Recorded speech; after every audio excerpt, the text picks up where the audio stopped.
हम पठान लोग हैं और हम लोग जो है वो उन्होंने, मुझे इस बात का ख्याल है कि मेरे ख़ानदान वाले मुझे कहेंगे कि तुम तो मर्द थे, हमने तुमको भेजा इस इंडस्ट्री की तरफ, अब अगर आपकी घर की ख़वातीन भी काम करना शुरू हो गई हैं तो क्या तुम लोग कंजर हो गए हो? तो मेरा इस पे आपसे वो पॉइंट ऑफ व्यू लेना है कि सारी ज़िंदगी आपने एक इंडस्ट्री में काम किया, तो उधर की ख़वातीन अगर उस शोबे में शामिल हैं तो वो क्या इस जो है वो अल्फाज से? नहीं, मेरा मकसद, क्योंकि सर वो बात इस तरीके से बहुत जगहों पे ली गई। नहीं, वो मसला ये है कि हर बंदे का वो जैसे खुशहाल खान खटक का एक शेर है, शेख दे मुंज रोजा खड़ा ज़बरडा के प्याले अखलम हर सड़े पैदा दे खपल खपल कार लरकना, कि शेख जो है, शेख आलिम मौलाना जी वो नमाज रोज़ा करे, मैं तो भरे प्याली पीऊँगा, भरे जाम पीऊँगा। हर बंदा अपने अपने काम के लिए पैदा हुआ। सही बात है। तो मेरा भी ये है कि जैसे हम पश्तो में कहते हैं चरता न कार अलता सकार, जहाँ तुम्हारा काम नहीं है वहाँ क्या काम है? हाँ है। तो इसके लिए अगर आपने आना है, ठीक है, तो इसकी नो हाउ कम से कम आपको पहले लेनी चाहिए। एक प्रोसेस है इसका, ठीक है। दो किस्म के लोग जो है शो बिजनेस में आते हैं, या टीवी पे या रेडियो पे, फिल्म में। एक एक्टर होता है, एक स्टार होता है। ओके। स्टार जो है वो एक मखसूस वक्त के लिए होता है, जब तक उसका चार्म है।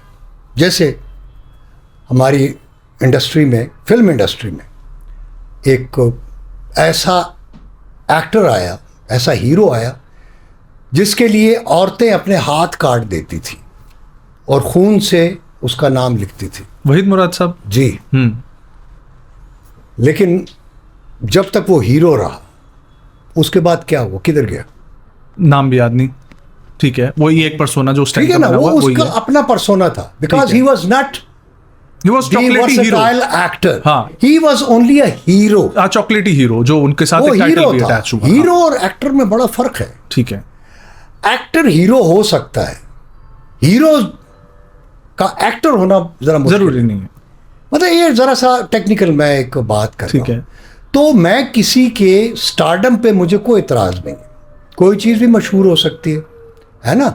सौंफ सुपारी भी मशहूर हो जाती है, ठीक है। इसी तरह हमारे बहुत सारे आर्टिस्ट, मेल फीमेल, वो भी मशहूर हो जाते हैं ड्रामे में। लक है ना, बिल्कुल इसकी लक काम करती है। जिस तरह सोशल मीडिया पे लोग मशहूर हो जाते हैं। सोशल मीडिया पे कई ऐसे हैं जिनको बात, मैं आपकी बात से एग्री करता हूं, समझ आ गई। लेकिन उसमें ये क्लेम करना कि मैं एक्टर हूं, अब एक्टर के मायने जो मेरे नज़दीक है, जो मैं समझता हूं, या जो हमारे असातिज़ा ने एक्टर की जो तशरीह की है कि एक्टर क्या होता है, उस पे हमारी मेजॉरिटी जो इस वक्त काम कर रही है वो पूरे नहीं उतरते।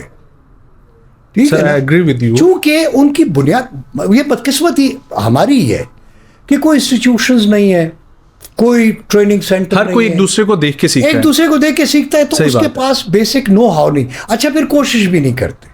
मसलन एक बंदा क्लिक हो गया, आया और क्लिक हो गया अपनी लुक्स की वजह से या अपने बिहेवियर या जो भी है, व्हाटएवर, या वो कैरेक्टर क्लिक कर गया, वो बदकिस्मती से कि बजाय इसके कि वो उस को मज़ीद एक्सपैंड करे और मज़ीद नॉलेज और इन्फॉर्मेशन लेके उसको मज़ीद बेहतर करे, वो उसी को हरफ आखिर समझ बैठता है और उसका जो इर्तिका का अमल है, एवोल्यूशन, वो रुक जाता है, इसलिए वो जल्दी खत्म हो जाता है। सर हमने, मैं आपको, मेरा वाला सवाल भी आपने एड्रेस करना है सर बीच में। मैं हीरो आया था, मैं खूबसूरत, मतलब I was in early 20s, बल्कि टीन एज था मैं जब आया।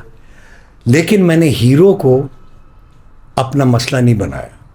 मैं हीरो बनने के लिए नहीं आया, आप एक्टर बनने के लिए, मैं एक्टर बनने के लिए आया। इसीलिए मैंने, आई एम स्टिल, मेरा रिकॉर्ड है कि मैंने 17-18 साल की उम्र में 100 साल के बाबे का रोल किया था, the old man of 100 years old man, जिस पे लोगों ने शर्तें लगाई थी कि ये कौन है बाबा, वाओ, ये एक्टर कौन है भाई, ये कर क्या रहा है। तो जब किसी ने कहा कि फिरदौस जमाल है, तो वो सर नहीं, ये कहा वो तो जवान लड़का है, बच्चा है, ये तो कोई बाबा है। ठीक है। सो ये मैं आपको जो सेल्फ नेगेशन की हम बात करते हैं ना, सर। या क्रिएशन की बात करते हैं, तो फिर यहाँ से बात शुरू होती है कि यू आर नोबडी, आपकी लुक्स वगैरह ये वो। जो हमारी इस इंडस्ट्री में ख़वातीन काम कर रही हैं, और ख़ास तौर पर जिस तरीके से, क्योंकि वो मुझे ऐसा महसूस हुआ कि आपको ये लगता है, या पठान कल्चर में जिस तरीके से आपने उस बात को भी किया, कि मुझे इस चीज़ का डर है कि मेरे ख़ानदान वाले मुझे कहेंगे कि मैंने, तुम मर्द थे, तुम्हें इस वजह से हमने इजाज़त दी कि तुम जाके काम करो, लेकिन आपके घर की ख़वातीनों ने भी काम करना शुरू कर दिया, तो इसका ये मतलब है तुम लोग क्या कंजर हो गए हो? अनफॉर्चुनेटली मैं तो नहीं समझता, लेकिन मेरी फैमिली समझती। मतलब मेरे अजीज़ रिश्तेदार, उन्होंने मेरे साथ भी जो सलूक किया कि मेरी सगी खाला ने मेरी माँ से कहा कि फिरदौस को हमारे घर ना आने दो, and I was a kid. ये हमारे बच्चों को ख़राब करते हैं, फिल्मों की बातें करता है, एक्टिंग की बातें करता है, हमारे बच्चों की पढ़ाई ख़राब होती है। मैं आपको माइंड सेट की बात बता रहा हूँ, और ये फैक्ट है। तो इसलिए हमारी सोसाइटी ने अभी तक एक्सेप्ट नहीं करते, जिसको हम फ़नून लतीफ़ा कहते हैं ना, उसमें शायरी तो वो कर लेते हैं, मतलब पसंद करते हैं, फराज की नज़म या गज़ल तो। सर लेकिन हर कोई चाहता होगा ना एक फैमिली लेगेसी चले। फैमिली लेगेसी कोई चीज़ नहीं होती, ज़रूरी नहीं है। वो एक्टर का बेटा एक्टर होना ज़रूरी, जितने भी बड़े बड़े एक्टर, बिल्कुल, लेकिन अगर कोई आना चाह रहा है सर, हाँ, तो पहले अपने आप को अपने बाप से बेहतर हो ना, फिर आए। अच्छा भाई अगर बाप को कम्पीट कर सकता है, उसको बीट कर सकता है, उसमें इतना पोटेंशियल है, तो फिर आए, most welcome. And how do you see that nepotism right now जो इंडस्ट्री में हमारी है? काफ़ी एक्टर्स ने तो अपने बेटे माशाल्लाह से लॉन्च किए हैं। तो इसीलिए तो इंडस्ट्री बर्बाद हो गई, क्योंकि आपने वो जगह घेर ली ना, अपने बेटे को लेकर आ गए, आपने वो ब्लॉक कर दिया ना, आपने किसी आम आदमी के बच्चे को आने नहीं दिया। आपने अपने बेटे को एक्टिंग सिखाई जब उनकी तरफ से उन्होंने? नहीं सिखा नहीं सकते। Actors and fools are born, they are not made. बनाए नहीं जाते। तो मैं अपने बच्चों को गाइड तो कर सकता हूँ कि बेटा वहाँ चले जाओ, रेडियो चले जाओ, फलाना चले जाओ, मैं एक्टिंग उनको नहीं सिखा सकता, क्योंकि ये इनबॉर्न टैलेंट है। मैं मैकेनिक्स तो सिखा सकता हूँ, ये तो सिखा सकता हूँ कैसे करना है, कहाँ करना है, ये मैं नहीं सिखा सकता। Very right. हम ऑफ द रिकॉर्ड एक बात करते, वो भी जिक्र करना बहुत ज़रूरी है। I am from Islamabad, right now I am sitting in Lahore. Industry सारी कराची में है सर, ये क्यों है ऐसा? वो इसलिए सेठ साहब कराची में होते हैं। तो सर हमारी बदकिस्मती ये है, ये रुख क्यों पंजाबियों की और पठानों की, कि वो इसे स्टिल मतलब समझते हैं, ड्रामे को भी, आर्ट को भी, कल्चर को भी, मतलब है हमने एक्सेप्ट नहीं किया। तो कराची के लोग जो हैं वो ज़्यादा ब्रॉड माइंडेड हैं, वहाँ का इन्वेस्टर, आई मीन, चूँकि पैसे के बगैर तो कुछ नहीं होता ना, आपने इन्वेस्ट करना। तो कराची का इन्वेस्टर जो है वो ज़हीन है, उसको पता है मैंने पैसे कैसे शो बिजनेस से कमाने हैं, तो इसलिए वो इन्वेस्ट कर रहा है। पंजाबी और पठान इन्वेस्ट नहीं कर रहा है, तो कंजर खाना है सर, एक कंजरा का काम। ठीक है। अब उसको हमें जो बैठे हुए हैं हुक्मरान, अगर वो इस चीज़ को समझ लें कि मीडिया इंडस्ट्री कितना बेहतरीन मीडिया में किसी का माइंडसेट बनाने या बिगाड़ने के लिए, और इसमें इन्वेस्ट किया जाए एजुकेशन की पर्पस के लिए ही, और हमारे पॉलिटिकल लीडर्स, इनकी तवज्जो क्यों नहीं इस तरफ होती?